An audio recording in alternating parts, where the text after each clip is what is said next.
A Camille está lançando seu número 1 do volume 5 da edição 2013. Para essa edição, ela recebe com muita satisfação Sueli de Brito Clemente Soares, que é cibertecária, professora de AD, consultora, palestrante, mestre em Educação, Ciência e Tecnologia pela FE da Unicamp. Sueli fala conosco hoje,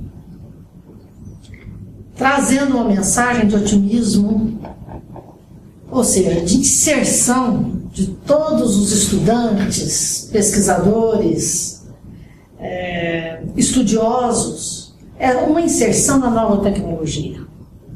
Pela experiência que a Sueli traz acumulada, ela tem feito várias palestras, várias oficinas, mostrando como é um processo, não é um processo traumático, notadamente para as pessoas que são acostumadas com a caneta e o papel. Ela fala com otimismo do recurso, da tecnologia, do que tem disponível na internet, que pode, para além das críticas que se faz da internet, que realmente merecem ser criticadas, mas do uso otimizado das ferramentas para o pesquisador, para o estudante, para o professor, para todos aqueles que se interessam em se introduzir de uma maneira produtiva nesse mundo da tecnologia. Então, passo a palavra agora para a Sueli, que fala para nós dessas ferramentas da tecnologia e se isso é importante na educação contemporânea. Ok. Antes de fazer o mestrado em Educação na Faculdade de Educação da Unicamp, eu trabalhei durante toda a minha vida como bibliotecária no campus de Rio Claro. Então, a minha graduação foi na biblioteconomia e o meu mestrado em Educação, especificamente na área de Educação, Ciência e Tecnologia, porque como bibliotecária eu sempre gostei muito dessa aplicação da tecnologia no viver diário, no fazer diário dos bibliotecários. Então, o que acontece nos últimos anos, ou especialmente nas 2 últimas décadas, todas as profissões, sem exceção, elas foram impactadas pelo avanço muito rápido das ferramentas tecnológicas que nós tivemos à nossa disposição e que não estavam disponíveis para gerações anteriores. A minha geração é chamada de Baby Boomer.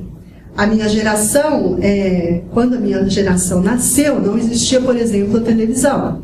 Então, na minha infância, eu não tive um desenvolvimento cognitivo compatível com aquele desenvolvimento cognitivo que tiveram os meus filhos, ou tem agora os meus sobrinhos e as crianças que estão nascendo atualmente. Então, para as crianças que nasceram nessa última década, eles já nasceram dentro de um ambiente, eles se desenvolveram cognitivamente na infância, dentro de uma ambiência favorável à tecnologia.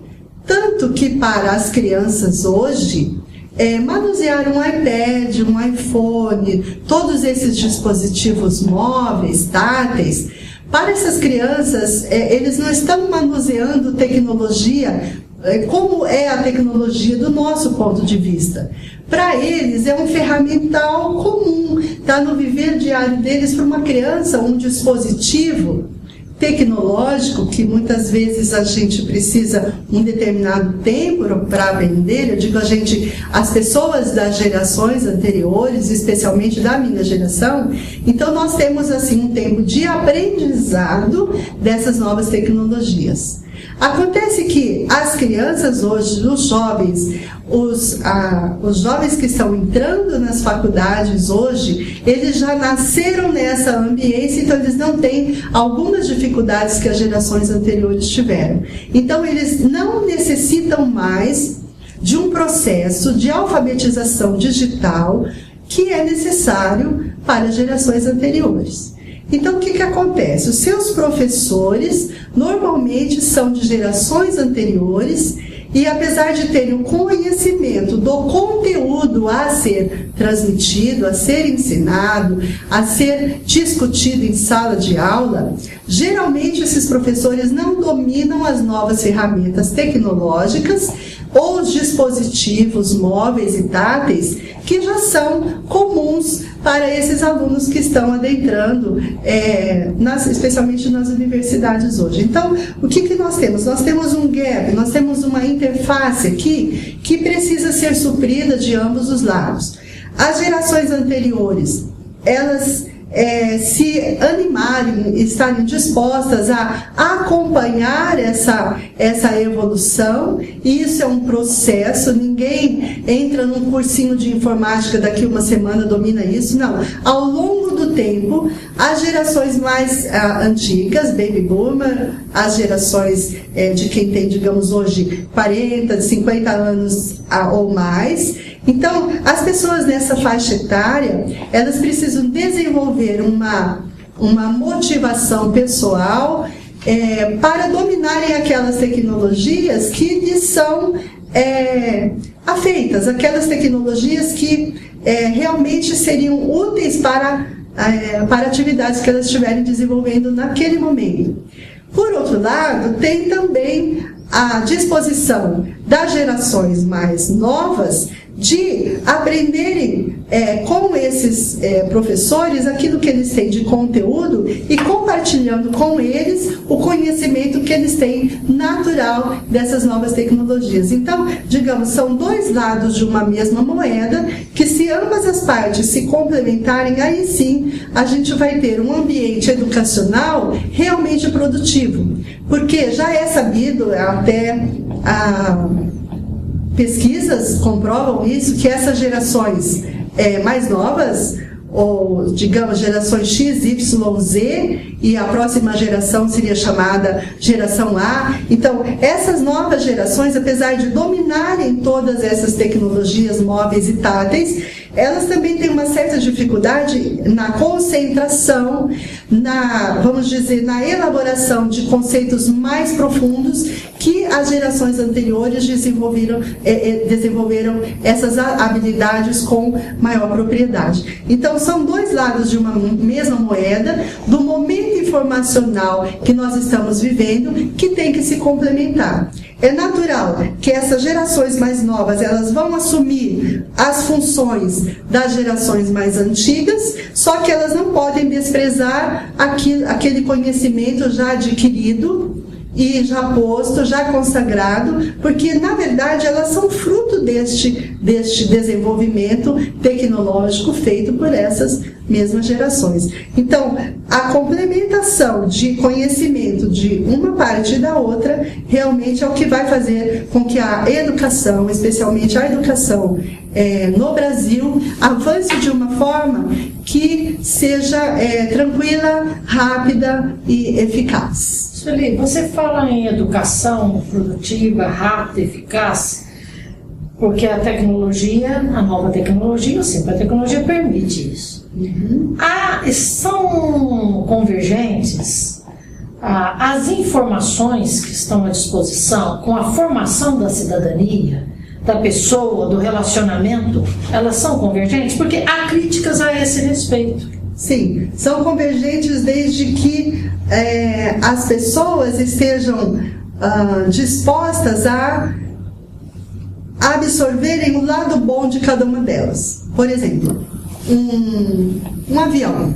Quando o Santos Dumont ele inventou o avião, qual foi o trauma de Santos Dumont? A gente conhece isso. O avião ter sido usado para a guerra. Ele não criou o avião para a guerra. Da mesma forma, cada uma dessas tecnologias. Então, entende-se que cada uma delas foi criada para bom uso. Por exemplo, ninguém criou a internet para ser usada em terrorismo, em pedofilia. A internet não foi criada para isso, mas hoje ela está sendo usada também para isso. Então, a tecnologia em si mesma não é boa nem má, depende do uso que se faz dela. Então, os educadores, eles devem procurar em cada uma dessas novas tecnologias, em cada um desses dispositivos, aprender qual é a melhor forma de aplicar naquela sua disciplina, naquele seu viver diário, com aquele seu grupo de alunos, aquilo que vai realmente ser efetivo para a aprendizagem de um conteúdo que ele já domina, na transmissão desse conteúdo. Um exemplo prático. O Google vamos dizer, uma soma de ferramentas excelentes que poderão auxiliar e muito a educação em todos os níveis e para todos os tipos de disciplina. A Google Agenda, por exemplo, um professor pode criar uma agenda e os seus alunos que também usam Google compartilharem agendas entre si e trocarem os eventos ou marcarem os eventos daquela turma através dessa agenda dessa turma, dessa classe. Compartilharem, por exemplo, os seus arquivos no Google Drive, né? Editarem e manipularem arquivos, construírem documentos usando o Wiki, por exemplo, né? A Wikipédia, ela é construída num software livre, que os verbetes dessa enciclopédia, eles são editáveis e são atualizáveis à medida que as pessoas se disponham a atualizar esses verbetes. Então, nós temos hoje uma série de dispositivos e uma série de ferramentas para, colaborativamente, nós trabalharmos documentos e, desta forma, liberarmos esse documento para acesso livre, para que a educação seja cada vez mais efetiva, mais eficaz e o autodidatismo seja estimulado. Eu gosto muito dessa palavra porque vai depender muito da capacidade pessoal de aprender a aprender com esses novos estilos de aprendizagem.